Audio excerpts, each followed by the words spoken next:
Have you ever met someone who it seemed like the only emotion they had was anger? Like they were angry all the time. No matter what was going on, what they were feeling, it seemed like they only expressed it in anger. I have. I've been in situations, okay? Been in relationships where the person I was dealing with only seemed to be able to emote anger. And so I would cause fights, start arguments, just to get them to express feeling. If they were angry, I knew that they cared. If they showed anger, then I knew that they felt something because they didn't know how to express anything else. And emotions are such an integral part of our everyday life. We feel them, and even if we don't know how to identify them, even if we don't know how to express them, we feel them, and they shape how we respond and react to situations and people. They can make things better or worse for us, depending on how we react and respond to how we're feeling. So within emotions, there are apparent feelings. There's joy and sadness, anger and disgust, and there's fear and surprise.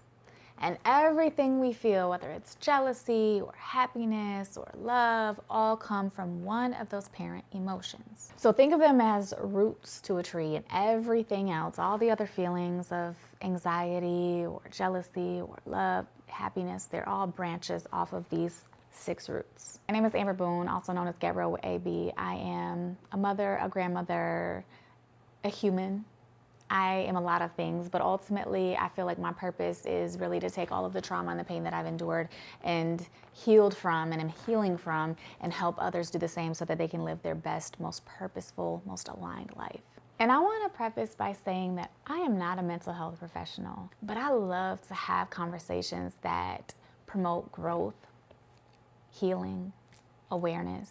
And so I share with you things that I've learned through my own life experience, through my own therapy, through my own reading. I've read a ton of books, like all of the things, research. Last week we talked about trauma and grief, and one of the things that we talked about within that trauma and grief is that sometimes as a response to the trauma that you've experienced or the grief that you have, you'll experience a number of different emotions unsolicited, unconscious, like it'll just happen out of nowhere. You'll start feeling fear or anxiety or anger or this or that. And so I want to break that down today. So let's talk about the first parent emotion, joy. Now, a lot of people think of joy as happiness, but it's much deeper than that. Joy is an emotion that tells us this matters to me. It's emotion that tells us that I feel connected to this. I feel aligned. I'm grateful. And joy isn't always loud. You're not always literally jumping for joy. Sometimes it's very quiet. You find yourself in a silent space and you think, what am I connected to right now? What part of me feels alive? What do I want more out of in life? Joy teaches us what nourishes our soul. And it's important to stop and reflect and understand what makes you feel joy so that you know how to create more joy in your life.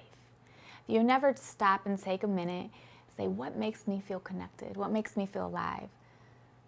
You'll never have the opportunity to create more of it because you won't know what you're creating. Okay, let's talk about the opposite of joy, sadness. Sadness is often looked at as a weakness. It's a human emotion. And it's one of our most honest emotions. It shows disappointment and maybe change. It shows up in loss or unmet expectations. And sadness tells us that something mattered to me and it fell short. I think sometimes we don't like feeling sad, so we try to distract ourselves or we try to push it away. But it's important to sit with that sadness and understand, why am I sad? What am I grieving? What did I lose? Was it a person? Was it a dream? Was it a version of myself? And what needs comforting right now? What part of me needs comforting? Is there anything that I can do? Sadness, like every other emotion, has a purpose. And it's important for us to recognize that we're sad, understand why we are sad, and comfort ourselves through it. As all other emotions, it is an emotion and it too will pass. But it does have something to teach you in the meantime. Sometimes when people don't want to be sad, they get mad instead. And that's that parent emotion, anger. Anger gets a bad reputation, but it's really just a protector. It's there to protect us. It is a response that our body has developed to protect us from things that make us feel weak and vulnerable. Anger lets us know something here is not okay. A boundary has been crossed. An injustice has occurred.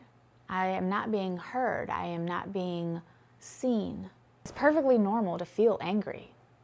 The problem with anger is that not all of us know how to express our anger in a healthy and productive way. If we can use anger, if we can channel it, it can be beneficial. It's important to express your anger, and it's important to directly address your anger. It's only a problem if it goes unexpressed or if it's misdirected or handled inappropriately. So what do? You sit with it. You sit with that anger and you understand what boundary was crossed. Do I feel injustice occurred? If so, where? How? And here's the thing. It's mostly about needs being unmet. Is there a need that you have that is being unmet? Who's not meeting that need? Why is that need not being met? Are you able to meet that need? Do you feel like there's a value that has been violated?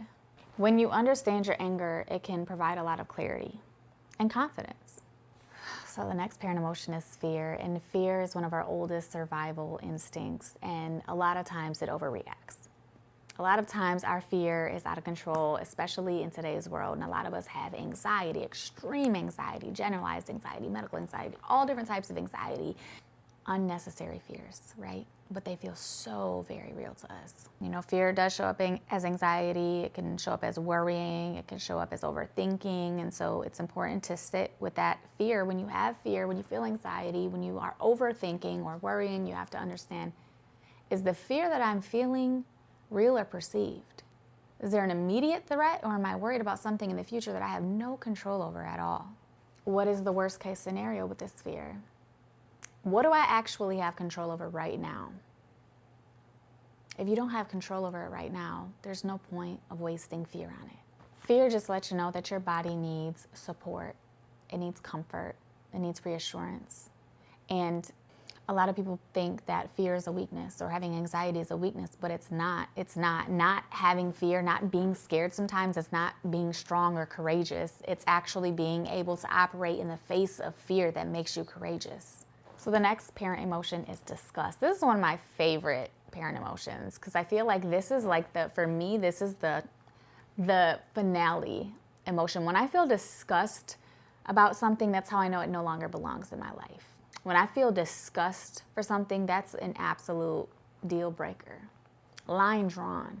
Disgust is another protector emotion. Disgust shows up when we feel unsafe about something. It's when we feel like something is unethical or out of line with our values. And as always, when you feel disgust about something, you got to sit with it and say, okay, what feels off?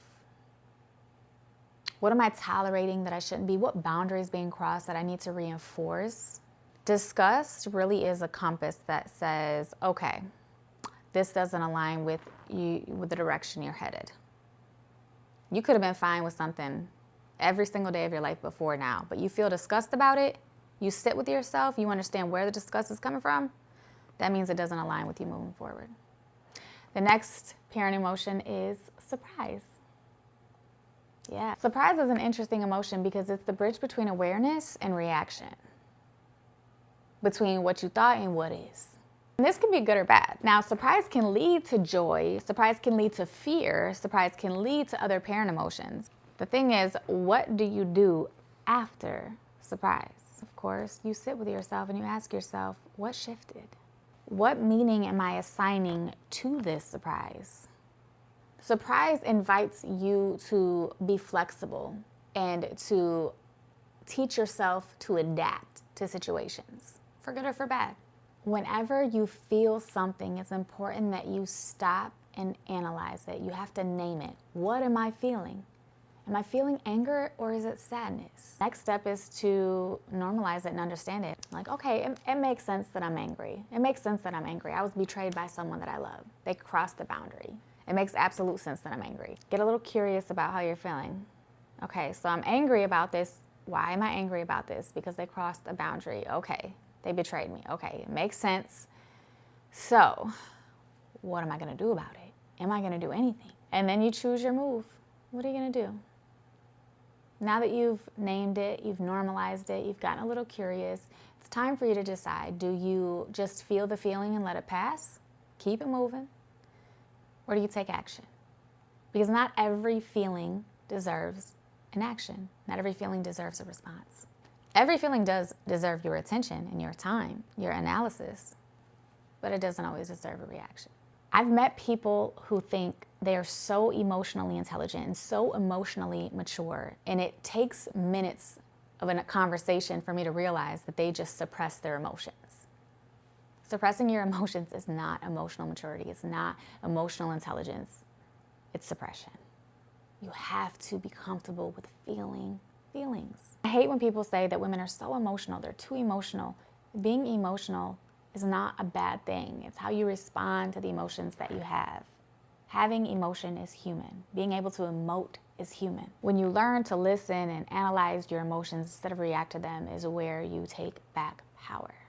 So many of us, including myself, oh my goodness, I've made so many situations so much worse by responding to my emotions instead of just sitting with them, feeling them, understanding them, and deciding what to do next. Thank you so much for tuning in yet again. If you like this, please like it. Like, subscribe, comment, talk to me in the comments about what you're feeling. Have you ever sat and analyzed your feelings? Next week I want to talk more about, okay, there's these 6 parent feelings, well, 7.